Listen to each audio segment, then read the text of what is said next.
अस्सलाम वालेकुम स्टूडेंट्स, कैसे हैं आप? उम्मीद करता हूँ ठीक होंगे। आज हम डिस्कस करेंगे क्वांटम नंबर्स। क्वांटम नंबर्स पे मेरा लेक्चर यूट्यूब पे पड़ा हुआ है, लेकिन हम क्योंकि एक सीक्वेंस से चल रहे हैं, फेडरल बोर्ड की फर्स्ट ईयर की जो न्यू बुक है 2024 सिलेबस, हम उसके पैटर्न के अकॉर्डिंग चल रहे हैं, तो एक बार हम दोबारा से इस क्वांटम नंबर को डिस्कस करते हैं। चलें स्टार्ट करते हैं। क्वांटम नंबर्स क्या होते हैं? सबसे पहले अगर आप फोकस करेंगे ना, तो हम यहाँ पे हाईलाइट कर लेते हैं कि क्वांटम नंबर्स बेसिकली हैं क्या।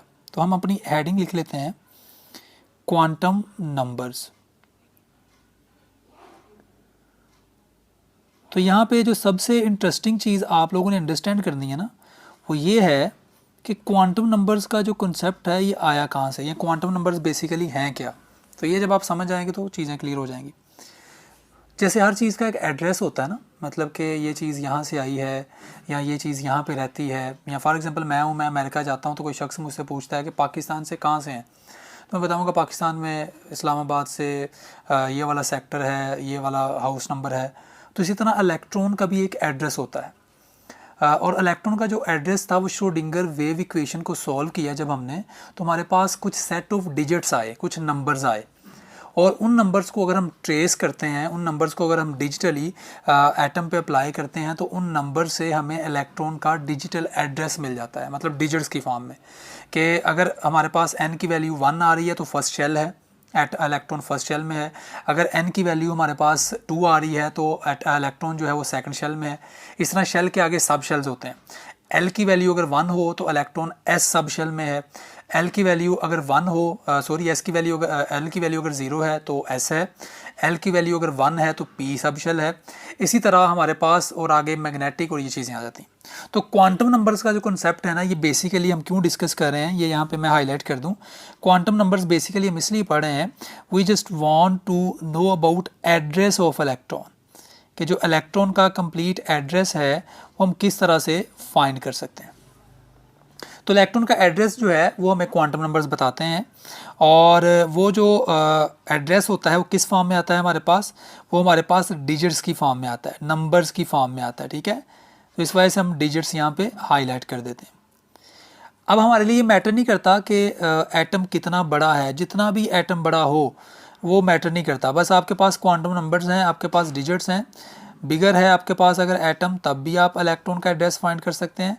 अगर आपका एटम स्मॉलर है तब भी आप इलेक्ट्रॉन का एड्रेस ट्रेस कर सकते हैं बाय दीज नंबर्स। सपोज करें मैं यहाँ पे एक एग्जांपल दे देता हूँ। आपके पास क्वांटम नंबर्स का एक सेट आया है, ये वाला, ठीक है, और यहाँ पे मैं आपके सामने मेंशन कर रहा हूँ।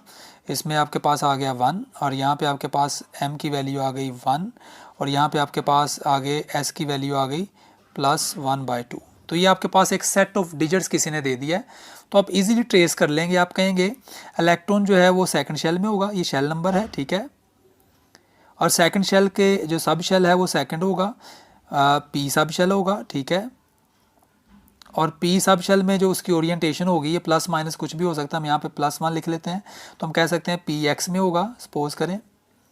और अगर यहाँ पे S की बात की जाए तो आप कहेंगे कि वो एंटी क्लॉकवाइज मूव कर रहा है। तो देखें, एक नंबर्स के सेट से आपने कंप्लीट एड्रेस बता दिया इलेक्ट्रॉन का, कि इलेक्ट्रॉन किस शेल में है, किस सब शेल में है, किस सब शेल की कौन सी ओरिएंटेशन में है और कैसे मूव कर रहा है। तो क्वांटम नंबर्स हमें क्या बताते हैं? Complete digital address of an electron in an atom. अब ये कौन कौन सी टाइप्स हैं? अब सबसे पहले अगर हम टाइप्स की बात करें तो सबसे पहले हमारे पास जो क्वांटम नंबर आता है that is principal quantum number. Principal quantum number, तो हम इसको लिख लेते हैं प्रिंसिपल क्वांटम नंबर, और अब हम इसकी ज़रा डिटेल देखते हैं। अगर हम प्रिंसिपल क्वांटम नंबर की बात करते हैं तो याद रखिएगा ये हमें बताता क्या है। प्रिंसिपल क्वांटम नंबर बेसिकली हमें साइज ऑफ एटम बताता है। साइज ऑफ एटम कैसे हमें साइज ऑफ एटम बताता है? ये हमें साइज ऑफ एटम बताता है क्योंकि ये शेल नंबर बताता है, और इसको रिप्रेजेंट किया जाता है स्मॉल n के साथ। और स्मॉल n की वैल्यू क्या हो सकती है? +1, 2, 3, 4 एंड सो ऑन। तो अब साइज ऑफ एटम हमें कैसे पता चलता है प्रिंसिपल क्वांटम नंबर से? अभी बता देता हूँ। अगर n की वैल्यू 1 है किसी भी एटम के लिए तो इसका मतलब उसमें सिर्फ एक शेल है, और दूसरी तरफ अगर n की वैल्यू 2 है तो इसका मतलब उसके अंदर 2 शेल्स हैं। तो जितने ज़्यादा शेल्स होंगे डेफिनेटली एटम का साइज़ उतना बड़ा होगा। तो ये हमें साइज़ के बारे में बताता है। अगर हमारे पास n की वैल्यू ज़्यादा है तो डेफिनेटली साइज़ जो है वो भी ज़्यादा होगा, और जब साइज़ ज़्यादा होगा तो डेफिनेटली उस शेल की जो एनर्जी है वो भी ज़्यादा होगी। तो ये भी आपने एक चीज़ याद रख लेनी है। जितने, क्योंकि शेल नंबर 1 की एनर्जी कम होती है, शेल नंबर 2 की ज़्यादा होती है, शेल नंबर 3 की उससे ज़्यादा होती है, शेल नंबर 4 की उससे भी ज़्यादा। तो जैसे जैसे नंबर ऑफ़ शेल्स बढ़ते हैं वैसे वैसे साइज़ बढ़ता है और वैसे वैसे एनर्जी भी बढ़ती है। अब ये जो है क्वांटम नंबर्स ही आए कहाँ से हैं, ये भी एक बात याद रखिएगा। तो यहाँ पे मैं एक चीज़ हाईलाइट कर देता हूँ, नोट की फॉर्म में आपको बता देता हूँ कि ये हमारे पास बोहर जो थे साइंटिस्ट, अगर आपको याद हो, उन्होंने हाइड्रोजन का स्पेक्ट्रम लिया था, ठीक है, और उस हाइड्रोजन स्पेक्ट्रम के अंदर कुछ डिफरेंट जो है वो स्पेक्ट्रल लाइंस आई थी। वो मैं अगर आपको ड्रा करके दिखा दूँ, इस तरह सपोज करें ये स्पेक्ट्रल लाइंस आई थी, और जो ईच लाइन है ये क्या रिप्रेजेंट करती है, ये इलेक्ट्रॉन का जंप रिप्रेजेंट करती है। या तो वो जो है वो हायर ऑर्बिट से लोअर ऑर्बिट में पॉसिबल जंप, ये भी बात याद रखिएगा, पॉसिबल जंप के ये सिर्फ शेल से शेल ही हो सकता है। तो ये जो हमारे पास हाइड्रोजन स्पेक्ट्रम आया, एमिशन स्पेक्ट्रम ऑफ हाइड्रोजन आया हमारे पास, जो बोहर ने स्टडी किया, तो उसके अकॉर्डिंग हमारे पास ये क्वांटम नंबर्स का सेट आ रहा है। तो अब ये हमारे पास का जो पहला क्वांटम नंबर है, प्रिंसिपल क्वांटम नंबर, वो हमें साइज़ बताता है, किस तरह से साइज़ बताता है, एनर्जी भी बताता है और शेल नंबर भी बताता है। तो ये चीज़ें आपने माइंड में रख लेनी है। अगर हम नेक्स्ट क्वांटम नंबर की बात करते हैं, तो नेक्स्ट बेटा क्वांटम नंबर हमारे पास है एजीमुथल क्वांटम नंबर, ठीक है। प्रोनाउंसिएशन इसकी कुछ भी कर सकते हैं, एजीमुथल बोल दें, एजीमुथल बोल दें, और ये आपके पास आ गया, स्पेलिंग आपने ठीक लिखने हैं। तो ये हमारे पास आ गया second quantum number, that is azimuthal quantum number. सबसे पहले अगर इसकी बात की जाए तो मेरा बेटा ये रिप्रेजेंटेड होता है, इसको रिप्रेजेंट करते हैं, ये इसका सिंबल है हमारे पास, क्या सिंबल है, स्मॉल एल। और स्मॉल एल की वैल्यू क्या हो सकती है, 0 हो सकती है, 1 हो सकती है, 2 हो सकती है, 3 हो सकती है। स्मॉल एन की वैल्यू जो थी वो 1 से स्टार्ट हो रही थी, एल की वैल्यू 0 से स्टार्ट हो रही है। अब यहाँ पे आप ऐसे भी कह सकते हैं कि एल जो है वो इक्वल होता है n-1 के, कि मतलब अगर आप n में से 1 निकाल देंगे तो l की वैल्यू आ जाएगी। और ये आपके पास एजीमुथल क्वांटम नंबर है, ये हमें क्या बताता है, ज़ाहिर है ये हमें शेप ऑफ ऑर्बिटल बताता है, शेप ऑफ ऑर्बिटल, कि आपका जो इलेक्ट्रॉन है वो जिस ऑर्बिटल में है उसकी शेप कैसे है। अब सवाल ये है शेप कैसे बताता है और ऑर्बिटल क्या होता है, हम डिस्कस करते हैं। शेप इस तरह से बताता है, एल की वैल्यू अगर आपके पास 0 है ना, तो आपके पास जो सब शेल है नॉर्मली वो एस सब शेल होगा। अगर एल की वैल्यू आपके पास 1 है तो आपके पास जो सब शेल है वो पी सब शेल होगा। अगर आपके पास एल की वैल्यू 2 है तो आपके पास जो सब शेल है वो डी होगा। इस तरह अगर आपके पास एल की वैल्यू 3 है तो आपके पास सब शेल जो होगा वो एफ होगा। और आपको पता है एस की वैल्यू स्फेरिकल होती है, पी की आपके पास डम्बल लाइक होती है, और डी की जो शेप है वो इस तरह डबल डम्बल लाइक, और एफ़ की जो है वो ज़्यादा कम्प्लेक्स होती है जिसको हम 2D में ड्रा नहीं कर सकते। तो इस तरह हमारे पास एजीमुथल क्वांटम नंबर हमें शेप ऑफ ऑर्बिटल बताता है। अब ये जो शेप ऑफ ऑर्बिटल है ये बेसिकली किस तरह से रिलेट करती है प्रिंसिपल क्वांटम नंबर से, वो भी आप देख सकते हैं। अगर आपके पास n की वैल्यू 1 है तो मतलब शेल नंबर 1 है, आपका पहला शेल है शेल 1, तो 1 शेल में l की वैल्यू 0 होती है, और l की वैल्यू अगर 0 है तो इसमें s सब शेल ही होगा। तो मतलब फर्स्ट शेल में अगर सब शेल की बात की जाए तो सिर्फ एक सब शेल होता है जो s है। अगर आप सेकंड शेल की बात करते हैं, n की वैल्यू प्रिंसिपल क्वांटम नंबर 2 हो तो मतलब शेल नंबर आपके पास 2 है, आप सेकंड शेल की बात करते हैं। तो सेकंड शेल में 2 आपके पास जो है वो सब शेल्स होते हैं। ये देखें एल की वैल्यू 0 भी होती है 1 भी होती है, मतलब इसमें एस सब शेल भी होता है पी भी होता है। तो इस तरह आप जैसे जैसे नंबर ऑफ़ शेल्स बढ़ाते जाएंगे, जितना शेल बड़ा होता जाएगा, जिस तरह प्रिंसिपल क्वांटम नंबर बड़ा होता जाएगा, वैसे वैसे आपके नंबर ऑफ़ सब शेल्स भी बढ़ते जाएंगे। तो ये आपने एक बात अपने माइंड में याद रखनी है। और एक बड़ी इंटरेस्टिंग चीज़ है, बच्चे अक्सर मिस कर देते हैं, तो मैंने कहा वो भी मैं आप लोगों के साथ शेयर कर दूँ कि ये जो हमें एजीमुथल क्वांटम नंबर है ये हमें पोजीशन ऑफ एलिमेंट भी बताता है। पीरियोडिक टेबल के अंदर आपके पास पोजीशन ऑफ एलिमेंट, कोई एलिमेंट है, क्लोरीन है, फ्लोरीन है, कोई भी है, वो पीरियोडिक टेबल में कहाँ लाई करता है ये हमें एजीमुथल क्वांटम नंबर बता देता है। क्यों? क्योंकि आपको पता है पीरियोडिक टेबल के अंदर 4 ब्लॉक्स हैं, S block, P block, D block और एफ ब्लॉक। तो जिस एटम का जो एजीमुथल क्वांटम नंबर 0 है तो इसका मतलब उसका सबशेल S है, तो डेफिनेटली वो S ब्लॉक में होगा, पोजीशन पता चल गई। इसी तरह जिस एलिमेंट का या जिस एटम का जो सबशेल है या L की वैल्यू है 1 तो उसका P सबशेल है, तो इट मीन्स वो P ब्लॉक में पाया जाएगा। और ये कुछ चीज़ें हैं जो कि आपने याद रखनी है। एक और चीज़ नोट करने वाली है, आपकी बुक में मेंशन है तो मैंने कहा वो भी आप लोगों के साथ डिस्कस कर लूँ।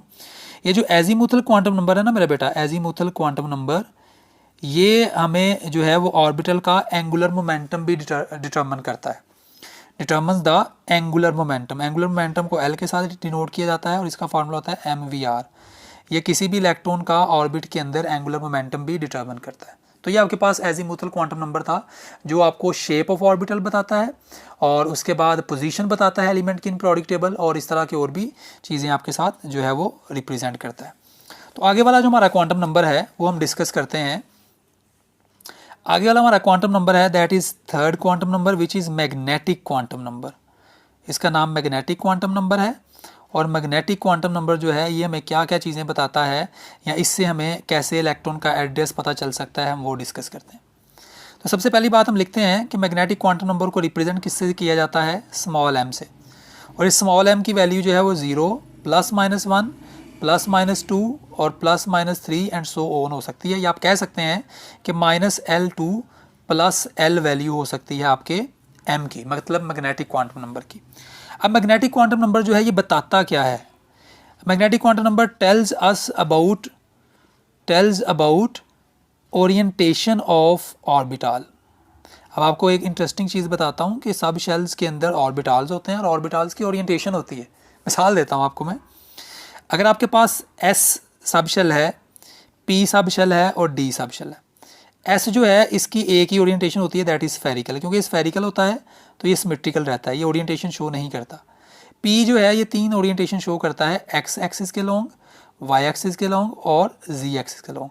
और D जो है इस तरह से 5 ओरिएंटेशन शो करता है, DXY, DYZ, DZX, उसके बाद DX² Y² और उसके साथ आपके पास आ जाता है DZ²। तो ये आपके पास इस तरह F की आगे जो है वो 7 ओरिएंटेशंस होती हैं। अब ये ओरिएंटेशंस आई कहाँ से, इनका क्या काम है। देखें, जब हम मैग्नेटिक फील्ड अप्लाई करते हैं ना, मैग्नेटिक फील्ड अप्लाई करते हैं किसी भी एटम के ऊपर, तो उसके जो ऑर्बिटल्स होते हैं, खासकर P D F, S नहीं, S ऑर्बिटल जो है वो मैग्नेटिक फील्ड से इफेक्ट नहीं होता, इसलिए उसकी एक ही ओरिएंटेशन है। जो P ऑर्बिटल है उसकी ओरिएंटेशन जो है वो डेविएट करने लग जाती है मैग्नेटिक फील्ड की वजह से, X एक्सिस के लॉन्ग भी, Y एक्सिस के लॉन्ग भी और Z एक्सिस के लॉन्ग भी। तो इस तरह उसकी 3 ही ओरिएंटेशन आती है, 1 2 3। और इस तरह D जो ऑर्बिटल है उसकी 5 ओरिएंटेशंस आती हैं। तो मैग्नेटिक फील्ड जो है वो बेसिकली हमें ओरिएंटेशन ऑफ ऑर्बिटल बताता है। तो यहाँ पे आपको ऑर्बिटल का भी मैं थोड़ा सा कॉन्सेप्ट दे दूँ कि बेसिकली ऑर्बिटल क्या होता है। तो मेरे बेटा याद रखना है, जो ऑर्बिटल है ये किसी भी न्यूक्लियस के गिर्द वो स्पेस होती है, याद रखिएगा स्पेस, जहाँ पे ऑलमोस्ट 90% या मैक्सिमम चांसेस होते हैं किसी भी इलेक्ट्रॉन के प्रेजेंस के। The space around the nucleus where there are maximum chances of presence of an electron is called orbital. तो ये चीज़ मेरा बेटा आप लोगों ने याद रखनी है। उसके बाद last but not the least, spin quantum number. ये स्पिन क्वांटम नंबर क्या होता है ये भी आपने याद रखना है। तो स्पिन क्वांटम नंबर भी बड़ा इजी है, बड़ा ही इंटरेस्टिंग, आपको इसका भी मज़ा आएगा। स्पिन क्वांटम नंबर बेसिकली इसको रिप्रेजेंट किया जाता है स्मॉल s से, और इसकी वैल्यू +1/2 हो सकती है और -1/2 हो सकती है। अब ये +1/2 का क्या मतलब है और -1/2 का क्या मतलब है, ये एक्चुअली हम स्पिनिंग ऑफ इलेक्ट्रॉन की बात कर रहे हैं। इलेक्ट्रॉन जो है वो भी स्पिन करता है, ठीक है। और ये हमें बताया था गोल्डस्मिथ ने 1925 के अंदर, साइंटिस्ट का नाम मैं मेंशन कर देता हूँ, MCQ में आ सकता है, गोल्डस्मिथ थे। 1925 के अंदर इन्होंने प्रूव किया कि जो आपके पास इलेक्ट्रॉन है वो भी अपने ही एक्सिस के गिर्द रोटेट करता है, या तो क्लॉकवाइज रोटेट करता है या वो आपके पास एंटी क्लॉकवाइज रोटेट करता है। अब आपको एक चीज़ इंटरेस्टिंग बताऊं कि कोई भी एक ऑर्बिटल है, ये बड़ी मज़ेदार चीज़ है मेरा बेटा, याद रखिएगा। कोई भी आपके पास एक ऑर्बिटल है, उस एक ऑर्बिटल में मैक्सिमम जो है 2 इलेक्ट्रॉन ही हो सकते हैं। एक ऑर्बिटल में मैक्सिमम 2 इलेक्ट्रॉन्स ही हो सकते हैं, और वो जो 2 इलेक्ट्रॉन्स हैं उन दोनों को ऑपोजिट स्पिन में रहना चाहिए, ठीक है। अगर तो वो सेम स्पिन में रहते हैं, ठीक है, तो वो एक दूसरे के इफेक्ट को कैंसिल नहीं कर पाएंगे। तो ऑपोजिट स्पिन में होंगे तो एक दूसरे के इफेक्ट को कैंसिल करेंगे, क्योंकि जब इलेक्ट्रॉन मूव करता है ना मेरा बेटा, तो मैग्नेटिक फील्ड प्रोड्यूस होता है। तो अब अगर ये वाला इलेक्ट्रॉन इस साइड पे मूव कर रहा है, स्पिन कर रहा है, और दूसरा भी इसी साइड को मूव कर रहा है, तो मैग्नेटिक फील्ड कैंसिल आउट नहीं होगा, बल्कि मैग्नेटिक फील्ड जनरेट होगा। और एटम जो है बेसिकली आपको पता है इलेक्ट्रिकली न्यूट्रल पाया जाता है। तो इसकी वजह क्या होती है, जो इलेक्ट्रॉन्स ऑपोजिट स्पिन में मूव करते हैं, ये पैदा होने वाला जो मैग्नेटिक फील्ड है उसके इफेक्ट को नलीफाई कर देते हैं। तो इस वजह से ये वाली चीज़ें जो है वो आपने याद रखनी है। अब यहाँ से एक मैं छोटा सा स्केच बनाऊँगा आपकी इन्फॉर्मेशन के लिए। अगर आपके पास n की वैल्यू 1 है तो आपके पास जो l है उसकी वैल्यू 0 होगी, और आपके पास m की वैल्यू जो है मैग्नेटिक क्वांटम नंबर की वो 0 होगी, और आपके पास स्पिन क्वांटम नंबर जो है उसमें 2 इलेक्ट्रॉन्स होंगे, एक की वैल्यू होगी +1/2, एक की होगी -1/2। अगर n की वैल्यू 2 हो, मतलब सेकंड शेल हो, उसमें दो आपके पास सब शेल्स आएंगे, s और दूसरा p। यहाँ पे मैं लिख देता हूँ p। और s के लिए m की वैल्यू जो है वो 0 ही है, और p के लिए m की वैल्यू 3 होगी, 0 भी होगी, -1 भी होगी और +1 भी होगी। मतलब p की 3 ओरिएंटेशंस आएंगी। और s में आपके पास, आपको पता है s ऑर्बिटल में 2 इलेक्ट्रॉन्स होंगे, और इसमें भी 2 इलेक्ट्रॉन्स px और ये py और ये pz। ये मैं आपको ज़रा एलेबोरेट कर दूँ। m की वैल्यू अगर 0 है तो इसका मतलब एक ओरिएंटेशन, और s की वैल्यू 0 है s सब शेल, l की वैल्यू जो है वो 1 है p सब शेल, ठीक है। तो ये चीज़ें आपने माइंड में रखनी है। अगर n की वैल्यू शेल नंबर 3 हो जाए तो इसमें 3 सब शेल्स होंगे, 0 वैल्यू होगी एक l की वैल्यू 1 होगी, एक l की वैल्यू 2 होगी। l की वैल्यू 0 का मतलब है s ऑर्बिटल भी है, l की वैल्यू 1 का मतलब है p ऑर्बिटल भी है शेल नंबर 3 के अंदर, और l की वैल्यू 2 का मतलब ये है कि इसके अंदर d ऑर्बिटल भी है। और s क्योंकि s एक ही होता है, p इसके अंदर 3p आ जाएंगे और d इसके अंदर 5d आ जाएंगे। तो एक ऑर्बिटल के अंदर 2 इलेक्ट्रॉन्स, 3p के अंदर टोटल 6 इलेक्ट्रॉन्स, 5d के अंदर टोटल 10 इलेक्ट्रॉन्स। तो थर्ड शेल में आपके पास नंबर ऑफ इलेक्ट्रॉन्स आप करके देख सकते हैं 18 इलेक्ट्रॉन्स होंगे। तो ये मेरे बेटा आपके पास क्वांटम नंबर्स का एक कंप्लीट डिटेल मैंने लेक्चर था, ऑलरेडी प्रोवाइडेड था यूट्यूब पे, लेकिन फिर भी मैंने सीक्वेंस के अकॉर्डिंग बनाया है। आई होप आपको लेक्चर अंडरस्टैंड हुआ होगा। Thank you so much for watching this video. अल्लाह हाफिज़।